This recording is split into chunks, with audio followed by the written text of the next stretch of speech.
እግዚአብሔር የተናገረን ቃል ተስፋ የሚወረስ ነው። እስኪ አጠገባችሁ የሚወረስ ነው የነገረ በሉ። የሚሆን ነው የነገረ በሉ። ምኞት አይደለም የሰማ ነው በሉ። የሚፈጸም በሉ። አካል የሚለብስ ቃል በሉ። ሰምተናል በሉ። ይወረሳል በሉ። መንገዱን ካወክ በሉ ትወርሰዋለህ በሉት። ያልወረሱት መንገዴን ምን አላሉም አላወቁም፣ ዘወትር በልባቸው ይስታሉ አለ። መንገዱን ካገኛችሁት የተነገረ ተስፋ ሳይዘገይ ምን ይላል? ይወረሳል። ርስትን ለመውረስ መንገዱ ምንድነው? ርስት የመውረሻ መንገድ ምንድነው? ርስት የመውረሻ መንገድ 3 ናቸው። አንደኛው እምነት፣ ሁለተኛው ምናል ጽናት፣ ሶስተኛው ምናል ትጋት ናቸው። ትጋት ናቸው። እነዚህ መንገዶች ወደ ተነገራችሁ የርስት ፍጻሜ ያደርሳችኋል። ወደ ተነገራችሁ ርስት እንድትገቡ ያደርጋችኋል። ምክንያቱም ስንማር ሰሞኑን የመጣነው ቃል ምንድነው? ርስት አለ። ርስት እንድንወርስ ነው ዳግመኛ የተወለድ ነው። ለዘላለም የጸና ለዘላለም የሚኖር የማይጠፋ ርስት ተወርሱ ዘንድ ዳግመኛ ምን አላችሁ አለ? ወለዳችሁ። ዳግመኛ የተወለዳችሁት የማይጠፋ ለዘላለም ጸንቶ የሚኖር ርስት ምን እንድትሉ ነው? እንድትወርሱ ነው። ርስት አዘጋጅቶ ነው እግዚአብሔር የጠራን። ቀጥለን አንድ ነገር ብለናል። አባት ባለበት ምን አለ? ርስት አለ፣ ውርስ አለ፣ የምትወርሱት ነገር አለ። የወራሽነት መብት ያገኛችሁት ደግሞ ከራሱ ከእግዚአብሔር በመወለዳችሁ ምክንያት ነው። በመጽሐፉ በአዲስ ኪዳንም በብሉይ ኪዳንም መጽሐፍ ቅዱሳችን ትጋት ያበረታታል፣ ስንፍናን ይነቅፋል። የኛ መጽሐፍ ቅዱስ የእግዚአብሔር ቃል ስንፍናን ይጸየፋል፣ የስንፍናን ፍጻሜ ያሳያል። ሰነፎች እንዲሆናሉ ብሎን ይተናገሩ። ሰነፍ ድሃ ይሆናል ነው የሚለው። ሰነፍ ቀለቡ የባርነት ስራ ነው የተባለው። የድህነት መንገድ ፍጻሜው ባርነት ነው። የትጋት መንገድ ደግሞ ገዥነት እንደሆነ መጽሐፍ ቅዱሳችን በቃ ያወራል። በአዲስ ኪዳንም በብሉይም ኪዳን ብለን በየትኛውም ኪዳን ውስጥ ብንመለከት እግዚአብሔር ትጋትን ያበረታታል፣ ስንፍናን የእግዚአብሔር ቃል በኢንጀነራል ይቃወመዋል። ኢየሱስ ጌታ ነው። መቃወሙ ብቻ ሳይሆን የሰነፍን ዴስቲኒም ደግሞ አስቀምጦታል። በቃ ሰነፍ በባርነት፣ ሰነፍ ድህነት ታጥቆ ይመጣበታል። ሰነፍ ለባርነት ስራ የመጨረሻው ህይወቱ ባሪያ እንደሚሆን መጽሐፍ ቅዱስ ገና ስንፍናን ለሚለማመዱ ሰዎች የነገርን ፍጻሜ አስቀምጦታል። ያንን ፍጻሜ አቀይሩትም። መቀየር የምችሉት የስንፍናን ቀንበር ማባረር እንጂ በስንፍና የሚመጣውን የመጨረሻ ውጤት ማንም መቀየር ምን አይልም አይችልም። ለምን? የእግዚአብሔር ቃል ካልኩሌሽን ስለሆነ። ሰነፍ ሆነህ ኑረህ ገዥ አትሆንም። ሰነፍ ሆነህ ኑረህ አለቃ አትሆንም። ሰነፍ ሆነህ ኑረህ ባለ ርስት አትሆንም። ለምን? ቃሉ በተቃራኒው አይተገበርም። ቃሉ እንዳለው ነው የሚሆነው። ቃሉ የሰነፎችን ፍጻሜ አስቀምጧል። ሰነፍ ምን ይሆናል ብትባል ባርነት ነው መጨረሻው። ስለዚህ ኢንጀነራል ባይብል መጽሐፍ ቅዱሳችን ይቃወምና የሚያበረታታው ነገር ደግሞ ምንድነው? ትጋትን ነው። የጌታም መልእክት የሐዋርያቱም መልእክት የሕጉም የነቢያቱም ድምፅ ውስጥ ብትመጡ ትጋት ያበረታታል። ስለዚህ አንድ ዳግመኛ የተወለደ ክርስቲያን በስራውም የማይነቀፍ ብርቱ ሰው መሆን አለበት በምድራዊው። ሁለተኛ ግን የአዲስ ኪዳን መጽሐፍት በሙሉ ትጋት እያሉ የሚያወሩት ነገር ከምን ጋር የተያዘ ነው? የብሉይ ኪዳኑ ከስራ ጋር የተያዘ ነው። የተሰጣችሁን ኃላፊነት በትጋት ከመፈጸም ጋር ይገናኛል። በስራ መትጋት፣ በእርሻ ቢሆን መትጋት፣ በእርባታ ቢሆን መትጋት፣ በማስተዳደር ቢሆን መትጋት፣ ብዙ ነገሮች ከስራ ጋር የተያዙ ናቸው። የብሉይ ኪዳን ቃሎች ትጉ የሚለው የአዲስ ኪዳን ቃል ግን ትጋትን በተመለከተ መንፈሳዊ ትጋት በተመለከተ ነው የሚያወራው። በመንፈስ መትጋት በጣም ለክርስቲያን ወሳኙ ነገር በዚህ ምድርም ላይ የሚሰራውን ስራ ያለ ስንፍና ተግቶ መስራት አለበት። ዋናው ግን ውጤት ልታመጡበት፣ ኢንፍሉዌንሳችሁን ሊቀይር፣ ፍጻሜያችሁን ሊያስተካክል፣ እግዚአብሔር እንዳላችሁ እንድትሆኑ የተነገረላችሁን ትንቢት ለመውረስ ግን ዋናው ኪ ሚስጥር መንፈሳዊ ትጋት ነው። የሚገርማችሁ በጣም ዲስ ዴይስ በጣም ከፍተኛ የመንፈስ ድካም ሰይጣን ይርጫል። ሰዎች እንዳይጸሉ ቢዚ የሚያደርግ ነገር አለ። እንዳይጾሙ የሚያደርግ ነገር አለ። አንዳንዱ መርጦ ነው የማይጾመው። አንዳንዱ ግን እንዳትጾም የሚያደርግ ነገር አለ። የሆነ መንገድ ላይ ብትሆን፣ የሆነ ስራ ውስጥ ብትሆን እኮ ዝም ብለህ ምግብ ልታሳልፍ ትችላለህ። በፐርፐስ ባላማ ልጹም ስትል ግን ከራስ ፀጉር እስከ እግር ረሃብ ይለቃል፣ ሆድን የሚያሳምማል፣ የምግብ ሽታ ያመጣባል። ለምን? መዋጋት ጀምሯል ጠላት። ለምንድን ነው የሚዋጋ ሲባል መንፈሳዊ ትጋት የህይወትን አቅጣጫ የመቀየር ጉልበት አለው። መንፈሳዊ ትጋት የተነገረ ፕሮፌቲካል ፉልፊልመንት ውስጥ ትንቢታዊ ፍጻሜ ውስጥ እንድትገባ የማድረግ ጉልበት አለው። ለምን? ትንቢት እንዲፈጸም የተነገራችሁ አካል እንዲለብስ ከናንተ የተጠየቀው ነገር እምነት፣ ጽናትና ትጋት ነው። ትጋት ደግሞ ምን አይነት ከተባለ መንፈሳዊ ትጋት ነው። ልቦለድ ስታይ ለምሳሌ ቲክቶክ እያየ ሊነጋ ይችላል፣ እንቅልፍ ላይ ወስድ ይችላል። መጽሐፍ ቅዱስ ማንበብ ሲጀምር ግን እንቅልፍ ይጥላል። ሰው ጋር ስታወራ ብዙ ሰዓት የምታወራ ሰው ነህ። እግዚአብሔር ጋር በጸሎት ለማውራት ግን ስትንበረከክ ያዛጋል፣ በእንቅልፍ ይመታል። ዝም ብለህ በሥራ ቢዚ ሆነህ ሳትበላ መዋል ትችላለህ። በዓላማ ልጹም ስትል ግን ውጊያው ይበረታል። ለምን? ከትጋት አጌንስት ሆኖ እናንተን እንዳትተጉ መንፈሳዊ ነገር በማድረግ ነው የእናንተን ሕይወት ከተነገረው ተስፋ ሩቅ የሚያደርገው። መትጋት ከጀመራችሁ ግን የተነገራችሁ ተስፋ አካል ይለብሳል። ሁለተኛ ጴጥሮስ ምዕራፍ 1 በዚህ ምክንያት በሙሉ ትጋት በእምነታችሁ ላይ በጎነትን በመጨመር ጣሩ፣ በበጎነት ላይ እውቀትን፣ በእውቀት ላይ ራስን መግዛት፣ በራስን መግዛት ላይ መጽናናትን፣ በመጽናናት ላይ እውነተኛ መንፈሳዊነትን፣ በእውነተኛ መንፈሳዊነት ላይ ወንድማዊ መዋደድን፣ በወንድማዊ መተሳሰብ ላይ ፍቅርን ጨምሩ። እነዚህ ባህሪያት ተትረፍርፈው ቢኖራችሁ በጌታችን በኢየሱስ ክርስቶስን በማወቅ ዳተኞችና ፍሬ ቢሶች ከመሆን ይጠብቃችኋል። እነዚህ ባህሪያት የሌሉት ግን የሩቁን የማያይ ወይም እውር ነው፣ ከቀድሞ ኃጢአቱ መንጻቱንም ረስቷል። ይሄ በጣም ትልቅ ትምህርት ነው። ቁጥር 10 እንሂድ። ስለዚህ ወንድሞች ሆይ መጠራታችሁንና መመረጣችሁን ለማጽናት ከፊት ይልቅ ትጉ። ምክንያቱም እነዚህም ብታደርጉ ከቶ አትሰናከሉ። በዚህም ወደ ጌታችን አዳኛችን ወደ ኢየሱስ ክርስቶስ ዘላለማዊ መንግሥት መግባትን በሙላት ይሰጣችኋል። ቁጥር 10 የሚለው መመረጣችሁንና መጠራታችሁን ለማጽናት ምን በሉ ነው የሚለው? ትጉ። ለማጽናት ምን በሉ? ትጉ። በጣም ኪ ነው። መጠራት፣ መመረጥ። ይሄ መጠራት፣ መመረጥ የእግዚአብሔርን ሥራ፣ የእግዚአብሔርን ልብ፣ የእግዚአብሔርን ጸጋ የሚወክል ነገር። እኛ የለንበትም። የተመረጥነው በሱ ነው። የተጠራነው በሱ ነው። አይደለም? ራሳችንን ጠርተን አልመጣንም። ራሳችንን መርጠን አልመጣንም። ኢየሱስ ነው ከዓለም የጠራን። እሱ ለኛ ያለውን ልብ ነው የሚያሳየው። የጸጋውን ልብ ያሳያል። እሱ ለኛ ያለውን በጎ ፈቃድ ሐሳብ ያሳያል። መመረጥና መጠራት። የኔ ድርሻ ግን ምንድነው ሲባል መጠራቴ እንዲጸና በሙላት ወደ እግዚአብሔር መንግሥት መግባትን እንድችል መጠራቴንና መመረጤን ለማጽናት ምን ማለት ነው? መትጋት ትጋት ይፈልጋል። ከኔ የሚጠበቀው ትጋት ነው። መርጦኛል፣ ጠርቶኛል፣ እውነት በርቶልኛል፣ መንፈስ ሰጥቶኛል፣ ታትም ያለውን ቅባት አለ፣ የምኖርበትን ዓላማ ቃለሁ።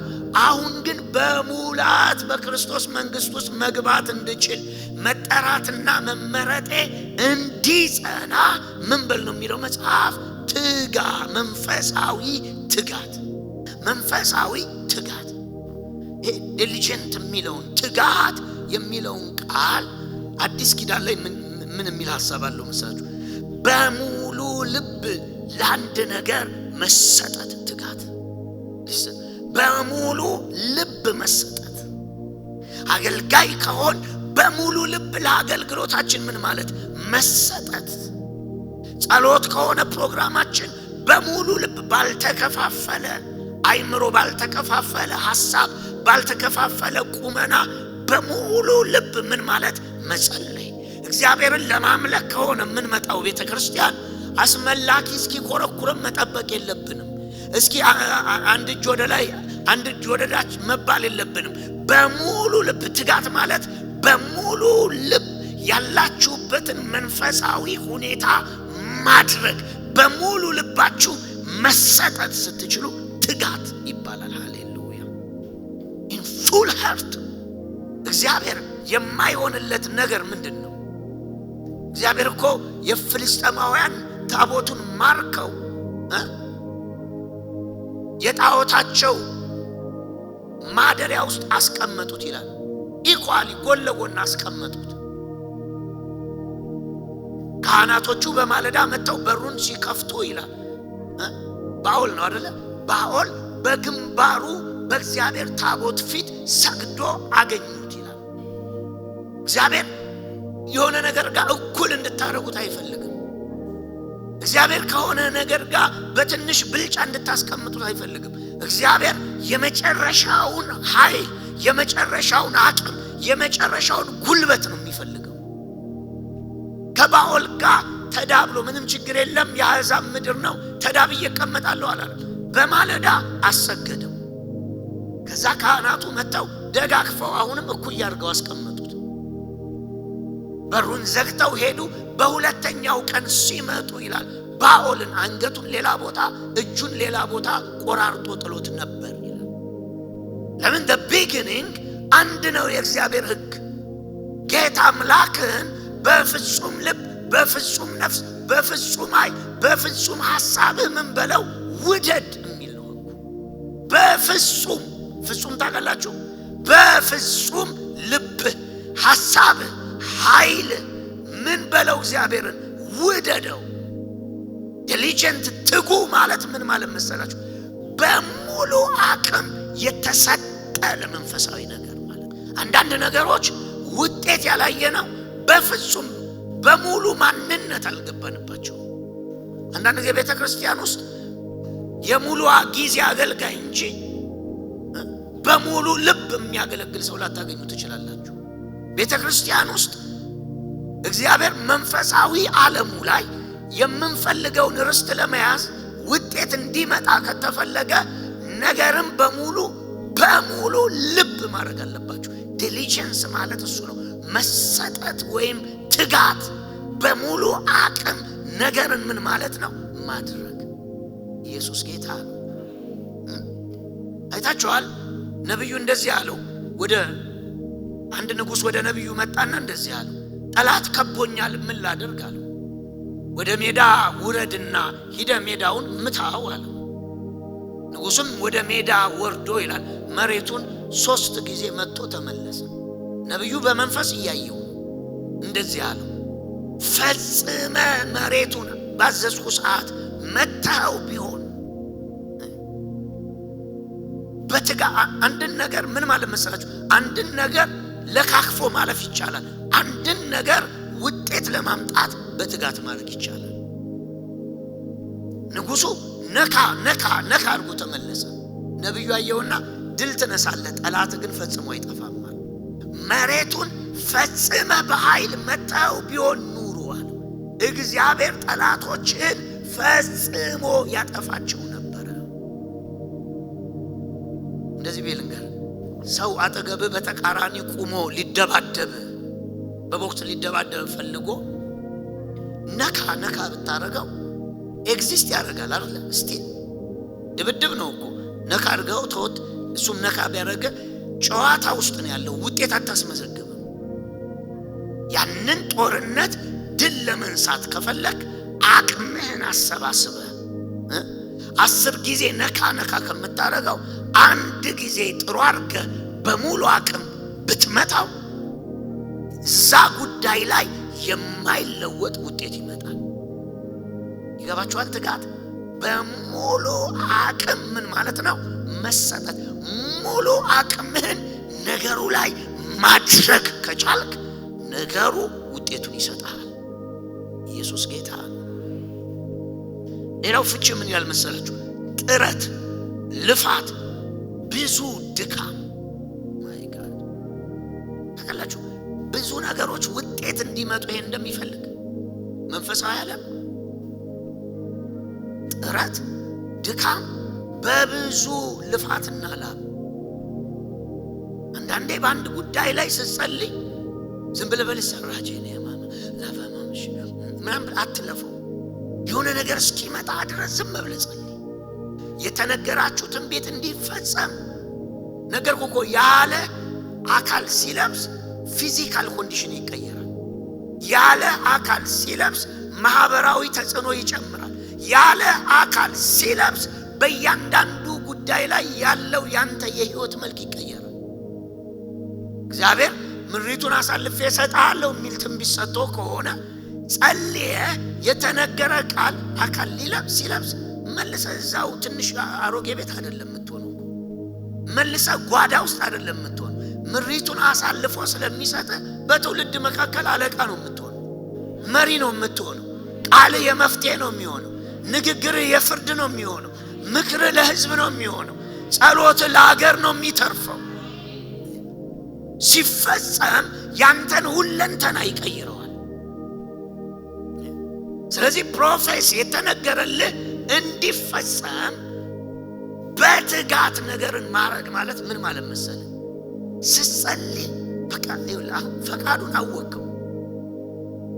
ለምሳሌ እባርካለሁ አለ አይደል እግዚአብሔር። በቃ ግልጽ ነው ፈቃዱ፣ አይቀየርም፣ ተነግሯል። ያዘውና ያን ቃል ትጋበት ማለት ምን ማለት መሰለህ? እየተቀመጥክም እየተንቀሳቀስክም ሰዎች መካከልም ሆነ ዝም ብለህ ጸልይበት። እኔ ተባረኩ ነኝ፣ አይምሮ የተከፈተ ነው፣ ፍጥረቱ ከኔ ጋር ይሰራል፣ እግዚአብሔር እንዳለኝ ነኝ፣ ቃል ስጋ ይሆናል፣ መልአክ በየትኛውም በበረከት አቅጣጫ ከኔ ጋር ይሰራሉ። እያሰላሰል እያወጭ በሙሉ ፉል ፓወር፣ ፉል ኮንሽስነስ፣ ፉል ሀርት ትጋት እሱ ነው። በሙሉ ልብ ነገሩ ላይ ዘም ብለህ አድርግ። ይኸውላችሁ 1 ወር 2 ወር 3 ወር በኋላ የሆኑ ዓለሞች መከፈት ይጀምራል። ይሄ ነው መንፈሳዊ ፕሪንሲፕል። ትጋት ይሄ ነው። ትጋት የትላልቅ በሮች ማስከፈቻ ቁልፍ ነው። ትጋት ያልተወረሱ ትንቢቶችን የመውረሻ መሳሪያ ነው። ያዙት፣ ይሄን ጻፉ። ትጋት የተሰጠ ተስፋን የመውረሻ መሳሪያ ነው። ትጋት ያልተከፈቱ በሮችን ማስከፈቻ ነው። ትጋት ሀብት ትጋት ነው። አንዳንድ ትንቢቶቻችን ላይ ቀን ይዘህ ማታ ይዘህ የሆነ ቦታ ይዘህ እንደ ዳንኤል በቀን 3 ብትተጋበት የሚገርም ሽታው መምጣት ይጀምራል። ማይንድ መቀየር ይጀምራል። ነገሩ በአንተ ዙሪያ መስራት ይጀምራል። ትናንትና በአንተ ዙሪያ ድህነት ይሆናል የሚሰራው። ትንቢት አካል ሲለብስ በአንተ ዙሪያ በረከት፣ ገንዘብ፣ ባለጠግ፣ ሀብታም፣ ስራ፣ ትጋት፣ አዲስ ሀሳብ ዝም ብሎ ይከማቻል። በቃ ይሄ ነው አካሄዱ። እዛ ነው ዕብራውያን ምዕራፍ 4 ላይ የተሰጠውን ተስፋ ለመውረስ ምን በሉ ነው የሚለው? ትጉ አይደለም የሚለው? የተሰጠውን ተስፋ ለመውረስ ምን በሉ? ትጉ። ትጋት ነው አካል የሚያለብሰው ወገኖች። እኛ እንደ ሀገር ታውቃላችሁ ሰራተኛ ህዝብ ነው አይደል ምን መስለው፣ ግን በጣም ሰነፎች እንደሆን ታውቃላችሁ። አባይን ያላየ ምንድነው የሚባል? ምንጩ ብርቁ ነው ይባል። ያላየ ሰው አሁን ሌላ ማህበረሰብ ያላየ ሰው ትጉ ነው የሚመስለው። የኛ ማህበረሰብ ምን ሰራ ነው የሚመስለው? ፀሐዩ ሲበላን ስለዋለ መንቀስ፣ ፀሐዩ ሲበላ ስለዋለ ቢሮ ስለተቀመጥክ አይደለም። ኢፌክቲቭነስ ነው ስራ የሚባለው። ስንት ነው አውትፑት ነው? ምን ያክል ውጤት ነው አይደለ?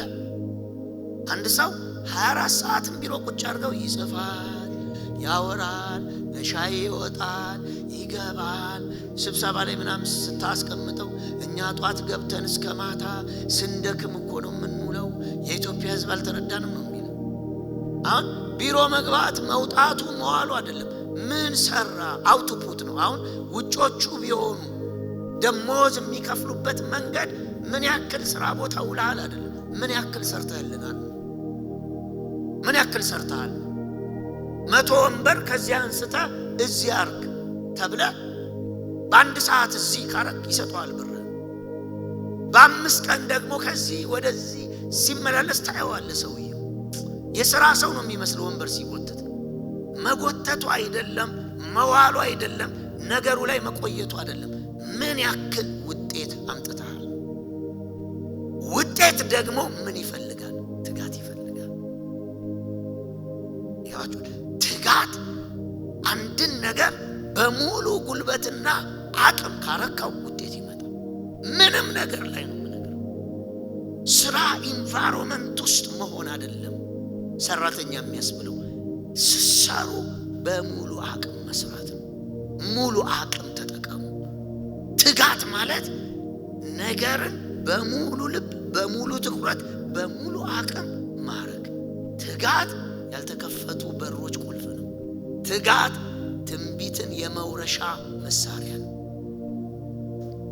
የጎደለን ምንድነው ካላችሁኛ ትጋት። ስጸልይ በትጋት ግድ ይላል። አሁን 21 ቀን ጸልያለናል። ያቅለሽልሽ ሰይጣን ይክሰስም ለውጥ የለም። ጸሎት ውስጥ ናችሁ ደግሞ ምነግራችሁ ምንም ነገር አታዩ። ሁሌም የጸሎት ኢፌክት ስትወጣ ነው የሚመጣው። ጾም ጸሎት አሁን በግል እቤት ብዘጋ እየጸለይክ ባዶ ይመስላል፣ የምትሰማ ይመስላል። ኢፌክቱ ሁልጊዜም አውትሳይድ ላይ ነው ያለው። መጽሐፍ ቤትህን ዝጋ፣ በስውር ወዳለው ወደ አምላክ መንበል ጸልይ። ቀጥሎ ምን አለ? እዛው ጸሎት ቦታ ነው የሚነገሩን የሚሰጥ ነው የሚለው። እርሱ የጸለይከውን በአደባባይ ምን ይላል? ይመልሳል። ኢፌክቱ በሚመጣው ዘመናችሁ ላይ ነው። ኢፌክቱ ውጭ ላይ ነው ያለው። ኢፌክቱ ነገ የምትሰሩት ስራ ላይ፣ ቢዝነሳችሁ ላይ፣ ፋሚሊያችሁ ላይ፣ ጤንነታችሁ ላይ፣ ቀጣይ ዘመናችሁ ላይ ውጤቱ ይመጣል። ለዚህ ነው ውስጡ ስትሆን ምን እየተሰራ ምን እየተቀየረ ምን እየሆነ እንደሆነ አታውቅም፣ ግን የሚመጡ ዘመኖች ላይ ተጽዕኖ